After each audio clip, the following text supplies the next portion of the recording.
right, let's do it. You with your folks. Okay, so you wake up in the morning. You go to school. How long we in school? 8 hours. For 8 hours. We do extra shit after school, right? So we don't go home till what about 7 o'clock. Calculate 10 hours. Calculate about 10 to 12 hours, right? Boom. You go home. The conversation from the car to the house, she giving you instructions on what you finna do. Boom. You finna go in there, motherfucker. You gonna eat. You gonna do your homework. You going to bed. Right. That was your teaching from your mom. Mm-hmm. Nah. You went in there. You ate, and you do this shit all year for however many days you in school, however many days in activity. When you get done with school, what we do? We play outside sports. Mm-hmm. We go home. Whenever we get home from the school sport, we go and do the outside sport. Now you with the other folk for another 3 hours. So you might not get home when you get older. And we gonna talk about high school. You might not get home till you at 10. Your mama might not be home, and if she is, she sleep. Your daddy might not be home, and if he is, he sleep. You gotta go to work. Mm-hmm. Who raising you? Your peers. Real talk. You get your whole life. Who influenced you? Who showed you how to talk? Yeah, your mama was telling you to sit up right in that motherfucking seat, but you was watching Kroom sit in his seat cool at school. I'm gonna sit in my motherfucking seat. Like, when my mama ain't here, I'm sitting like Kroom. I used to watch. Funny story. I used to watch Jerome like that. I still ride like I do sometimes. Can I say this to what you're saying? Because I believe everything you're saying, like real talk. Because Gardendale was a vocational high school.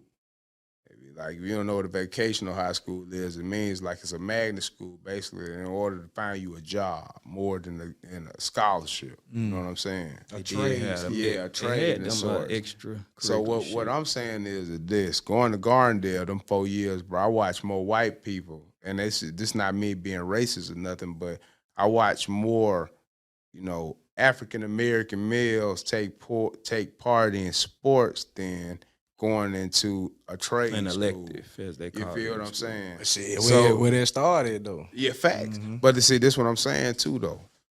I think in the African-American community, we so sold on ability more than intellect. Because, you know what I'm saying, Jones, by far, bro, you was probably one of the best athletes I've seen 4 years going through school. But shit, you was damn near one of the smartest. You get what I'm saying? Right. So my thing is, how many people know that you was one of the smartest motherfuckers walking around? They won't. You feel what I'm saying? So my thing is, so the athleticism supersedes the facts. Exactly, and it will forever. It really will, because I feel like at a point where black people we were actually getting a leg up. We sold out on something that they didn't have, and I felt like that was athleticism. Because if you always hear, bro, in the early 70s, late 60s, bro, that's when they started transitioning from black college football to integrated football. Facts. You feel what I'm saying? That's what HBCUs. HBCUs, you feel me? And so back then, why you don't see like schools like Morris Brown, Miles, and all those schools succeeding today, because they were more funded by churches, black churches. So now that you see today, bro, you got less black youth going to church, feeding money into the church. So with that being said, if we ain't going to church on Sunday, bro, how these schools thrive? It done switched up, though. It done switched up. Facts. It done switched up. Because the moment they allow a black man to go to a predominant white, because what has, since they was going to HBCUs, piggyback off what you saying, HBCUs was for black people, and the black kids that was going to HBCUs back then wasn't even going to school to go to the league, because they knew that was a white man's league. They was lawyers, doctors, they was professors, they was getting their masters, their PhDs. Yeah, that's all they knew. Yeah, because the only way I can make it in this society, I gotta be ahead of the white man. Yeah. So at the end of the day, but what he's saying, the moment they allowed the black man to go to a predominant white institution. Yeah.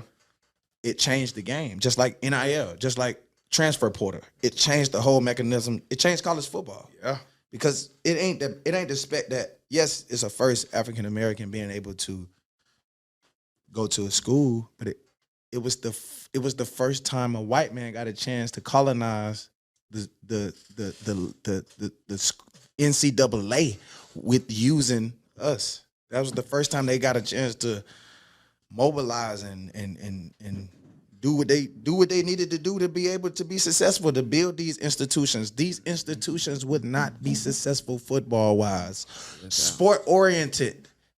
And we're talking about not the rich man sport. We're talking about recreation sports. There's a difference.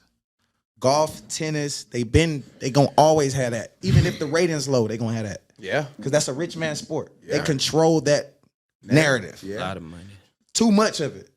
That's what all the recreation sports for us came into play for. Okay, we're gonna use this to colonize what's going on in America. That's what we still dealing with, and what they was dealing with back then, bro. It's the same shit. So you saying that's why it's so big today? Facts. Because of Like honestly, I honestly